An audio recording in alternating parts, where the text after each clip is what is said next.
जैसे कि आप लोगों को मालूम है कि आज हमारा तालीम में बहुत तरक्की कर रहा है, तालीम की तरफ हर मुल्क को और हर तबके की तवज्जो हो गई है।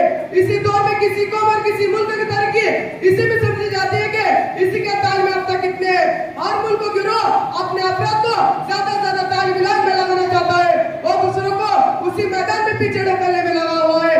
एक मुकम्मल स्ट्रेटजी की कैफियत पाई जाती है मौजूदा दौर में।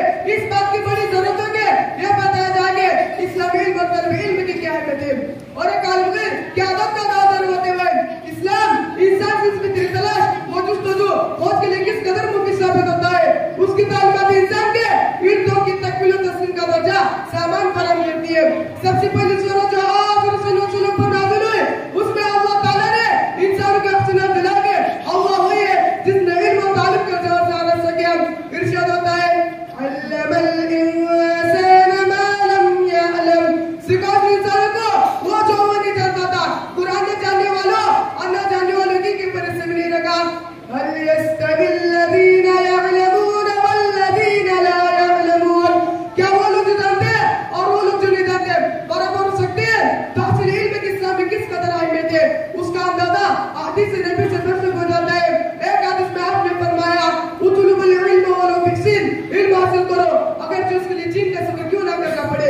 चीन का सफर का मतलब है कि इल्म कुल में पूरी जद्दोजहद और कोशिश सफर करो। तहसील इल्म करने से अगर दूर दराज का सफर करना पड़े पीछे ना हटो। इल्म के राह में तकलीफ और परेशान और मसैब से ना घबराओ। दूसरे हदीस में उतलुबुल इल्म मिनल महदी इलल लाद, माद से लाद तक इल्म हासिल करते रहो। इन इस्लामी तालीम का नतीजा था कि मुसलमानों ने इल्म कुल में मुख्तलिफ रियादों और मवाद के साथ चले। तवील सफर तय के मदारिस तालीम गाए और तहक़ीक़ात मरकज़ कायम के दारुल मुताला और कुतुब खाने के जाल बिछाए और सारी दुनिया में अपनी इल्म पर साबित कर दिखाई।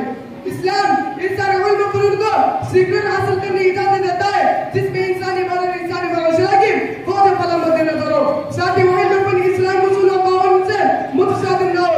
लेकिन इन सारे इल्म फनून के मुकाबले में इस्लाम ने इल्म दिन का सबसे अहम और सबसे बड़ा फरीदा करार कर दिया है। इल्म दिन की तफसील हर मुसलमान मर्द और औरत है। हदीस नबी है तलबुल इल्म फरीदतुन अला कुल्ली मुस्लिम, इल्म दिन का तलब करना हर मुसलमान पर फर्ज है। और मोहम्मद ने इस फर्ज का मतलब ये बताया कि दिन की बात का इल्म हर मुसलमान मर्द और औरत पर है जिनके आम तौर से जरूरत पड़ती है, जिनके बगैर दिन अहकाम पर सही तौर पर अमल नहीं किया जा सकता। आइए इस सवाल पर गौर करें कि इस्लामी इल्म की तफसील हर मुसलमान पर क्यों फर्ज करार कर देता है। यह बात सभी जानते हैं कि इस्लाम किस खानदान कबीले और बिरादरी का नाम नहीं है। जो भी खानदान में पैदा हो वो खुद ब खुद मुसलमान हो और उसको मुसलमान बनने के लिए कुछ ना करना पड़े। इस्लाम एक मुकम्मल दिन मुस्तकिल तहजीब और मुस्तकिल तारीख का नाम है जिनके अहकाम उसूल पर चलने वाले दायरे इस्लाम में रख सकेंगे। वरना नहीं दायरे के मुसलमान बनने के लिए हमें उन कानून से बाखबर होना जरूरी है जिन पर अमल पैरा होने के बाद एक शख्स मुसलमान कहलाता है। यही वो जरूरत है कि जो इल्म दिन की तफसील की तरफ हमें मुतवज्जो करती है। अगर आप कौन सी दुनिया को देखो और उसकी तारीख पर निगाह डाले तो अंदाजा होगा कि दुनिया के अंदर हर जमाने में दो तरह की ताकत कार फरमा रही है, रहमानी ताकत और शैतानी ताकत। रहमानी ताकत इंसान को हिदायत अता करती है गुमराही और दलालत की तबक्कुन दौर से निकालकर कामयाबी और कामरानी की मंजिल तक पहुंचाती है और शैतानी ताकत इंसान को गलत रवैये का शिकार बनाती है, इसे गुमराही के राह पर डाल देती है। इस बात का पता लगाने के लिए है कि कौन सी ताकत हमारे तरफ है, कौन बदबा, कौन सही रहनुमाई करती है और कौन गलत। हमारे लिए जरूरी है कि हम इल्म दिन की तालीम हासिल करें। इल्म दिन के बगैर